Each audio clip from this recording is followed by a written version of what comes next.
Jama'a assalamu alaikum wa rahmatullah wa barakatuh.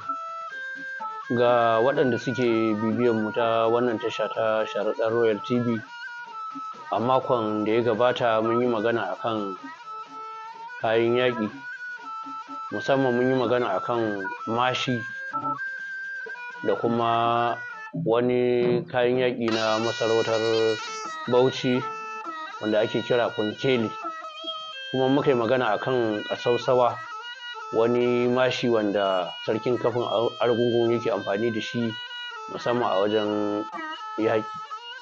To yau za mu yi magana ne da yarda Allah akan maganar sirdi. Kamar yadda kuka sani, wannan tasha tana kawo muku abubuwa ne na kayan sarauta kamar yadda yake a ƙunshe a cikin littafin da na wallafa mai suna ƙamus na kayan sarauta a ƙasar Hausa, wanda ni Ilyasu Mu'azu Sharaɗa na wallafa, wato Dagacin Sharaɗa. To yau za mu yi magana ne akan sirdi.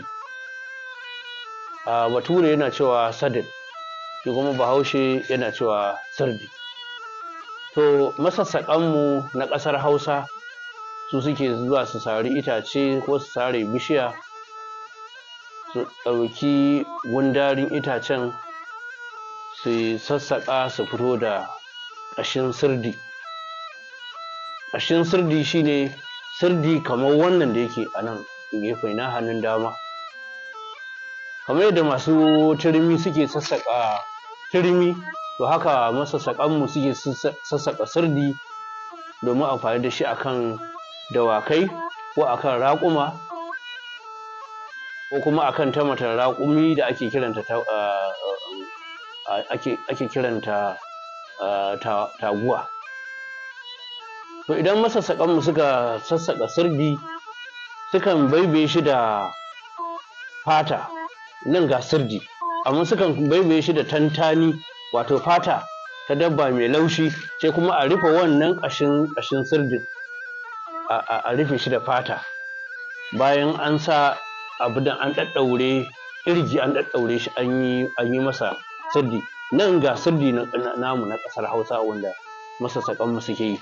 Kuma a ƙasa sai su samu katifa, sai su ɗan sa katifa wacce ba za, in an ɗora, saboda ƙarfin itacen sirdin ba zai wa doki rauni a bayansa ba, shine za a ɗan lallafa wannan katifar nan ma a lafata, ana zuba mata tsakin gero wani lokacin, ko kuma a samu tsimma da yawa a gutsutsura shi a zuba a cikin ita katifar, kamar dai wannan katifa tamu ta Hausa ta da. To haka ake zuba mata wannan wasu tsakin sussuka na gero da aka yi wannan dusar geron, wasu kuma su zuba tsimma su yi wannan katifar, sai a sa a lafa a ƙarƙashin sirdin domin kada ya ci bayan doki, domin ya ci bayan doki yakan yi wa doki rauni, kuma raunin ya daɗe bai warke ba. To idan aka yi wannan, an gama sirdi kenan, ga ƙashin sirdi, wannan shine ƙashin sirdi. To farko kafin a ɗora wa doki, idan an yi shi wannan sirdin, akan zo a ɗaura masa wato abin da muke kira likafa. Ga ta gaba ɗayanta ita ce nan likafa, ga zobe da aka yi wanda ake ɗaura ainihin wato fatar likafa ta ɗauro wannan zoben, ta to shine inda wato mahayin doki yake sa ƙafarsa. Wannan ƙarfen shine likafa. Kuma duka waɗannan fatar daga nan zuwa nan duk za mu zo su ma mu ɗan yi bayanin sunayensu. Akwai kinami a jiki, ita ce wannan fatar da take ɗaure likafa ta haɗa da wannan majanyin, wanda aka ɗaura shi da wannan zobe. Wani lokacin zaka ji ana waka ana ya ja masa kinami, mutum yana kan doki amma mai riƙe masa kinamin yana nan a ƙasa yana ɗan kulan masa da ƙafarsa.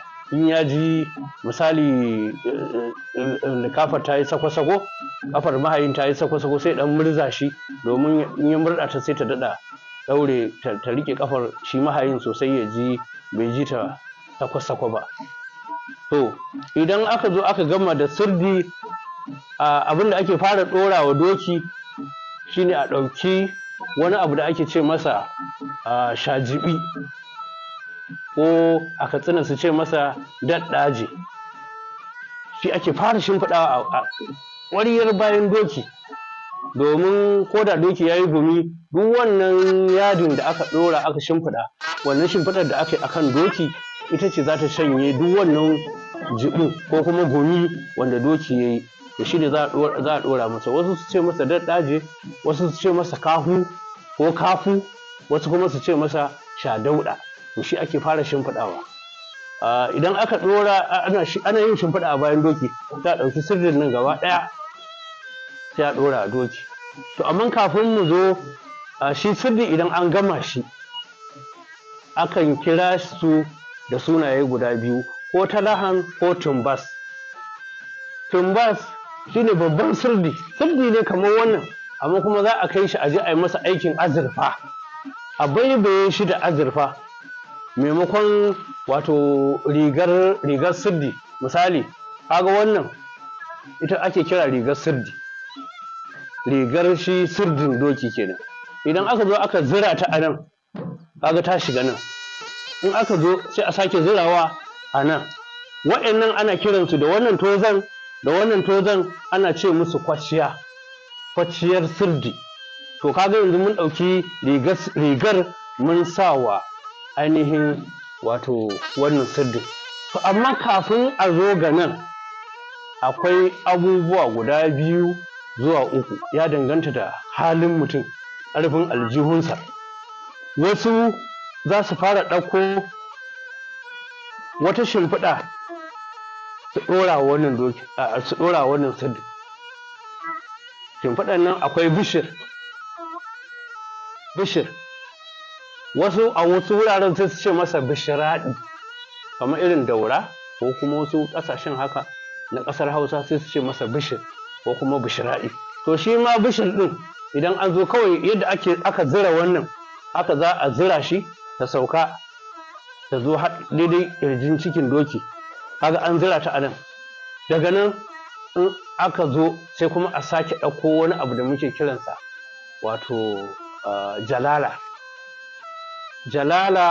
Ita ma ta kasu kashi 2, ya danganta da ƙarfin aljihunka. Idan ƙarfin aljihunka bai kai ba, jalala ka za a ganta ba can ne wata wannan ba, mai ado da yawa, an caɓa mata ado. To wata kuma daidai ruwa daidai ƙurji. Saboda haka jalala, a nan muna da jalala.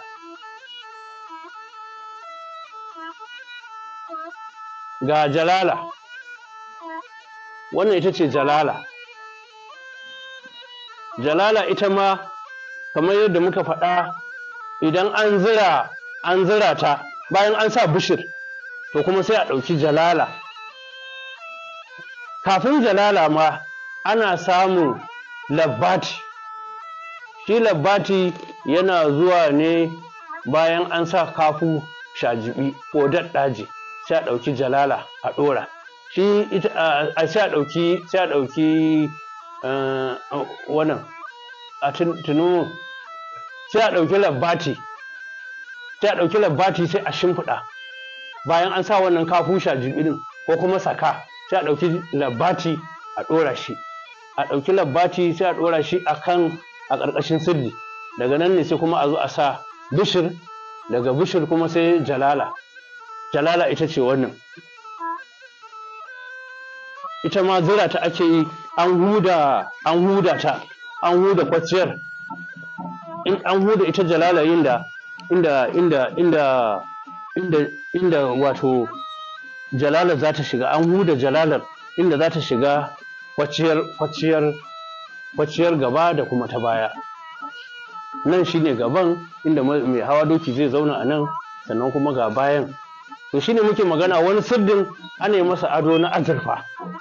Azurfa nan gaba ɗaya zaka ga an rufe nan da azurfa, an rufe gaba da baya, an rufe nan da azurfa. Kuma kuɗi ne mai yawa ake kashewa, domin sai hakimai da manyan sarakuna su suke iya mai da siradansu su zama tumbas. Shine abin da ake magana. To yanzu mun zo kan maganar sirdi kenan. Wannan shine sirdi. Idan an zo misali kamar yadda na faɗa, kafin a ɗora wannan jalalar za a ɗauki rigar sirdi. Za a ɗauki rigar, ga rigar sirdi ita ma da kwaciyarta kamar yadda muka nuna ɗazu. Za a sa, ana sa rigar sirdi to sai kuma a ɗauko jalala. Jalala sai a sa ta haka, a ɗora ta a nan, ta hau ta shiga cikin kwaciya. Shikenan sai hawa, sai mahayin doki ya hau dokinsa. Amma kamar yadda muke magana, hakimai da sarakuna to su nan fa adon ƙarfe ake zuwa a ɗauki sirdin gaba ɗaya a je a yi masa na azurfa, a caɓa masa ado gaba da baya, a rufe shi ta yadda ba ka ga wannan itacen ba, ko kuma wai an sa masa rigar sirdi. In ma an sa sai dai a ɗauki kawai jalalar nan a ɗora. Saboda haka za mu ɗauko labbati shi ma mu nuna shi a gaishe yadda kuma shi kuma ake shimfiɗa shi bayan an sa kafu, shajibi da kuma daɗɗaji. To wannan a taƙaice shine irin adon da ake wa sirdi. Kuma ga kamar yadda muka nuna ɗazu, ga littafa wacce ake zira ƙafa hagu da dama a zauna akan doki. Kamar yadda nake ta bayani, shine shi doki, in an zo ga doki to farko za a sa masa daɗɗaji a Katsina kenan, ko shajibi, ko kuma wani gurin a ce masa kafu, wasu su ce masa kahu. Shi ake fara shimfiɗa a doron bayan doki kafin a ɗauki sirdi a ɗora masa. Abu na biyu, ana ɗora suka dubu. To amma suka dubun nan mafi yawa an fi kira ne a ƙasar Kano ake kiransu suka dubu. Amma a wasu wuraren suka dubu ma takalmi ne, domin takalmi faɗe a wani wurin ana kiransa suka dubu. Saboda haka bayan an sa shajibi, sai kuma a zo a sa suka dubu. Daga nan kuma sai a ɗauki sirdi sai a ɗora. Kamar yadda muka ce sirdin nan ana masa ado ya zama tumbas, a yi masa adon azurfa a kwaciyoyin nan na gaba da baya. To kuma a cikin rukunin abu na uku da ake shimfiɗawa a bayan doki kafin a ɗora sirdi, shine abin da ake kira labbati. Wannan shine labbati. Wasu wuraren sai su ce masa labash, wasu kuma su ce masa labbati. Shi ake shimfiɗa shi ma a bayan doki kafin a zo a ɗora masa sirdi. So kamar shi labbati yana cikin abin shimfiɗa na uku ke. To daga nan kuma sai a zo a ɗora sirdi. Sirdin nan ya danganta da wani iri ne, tumbas ne ko kuma ta lahan ne, ko dai a'a sirdi ne dai na daidai mai ƙarfi.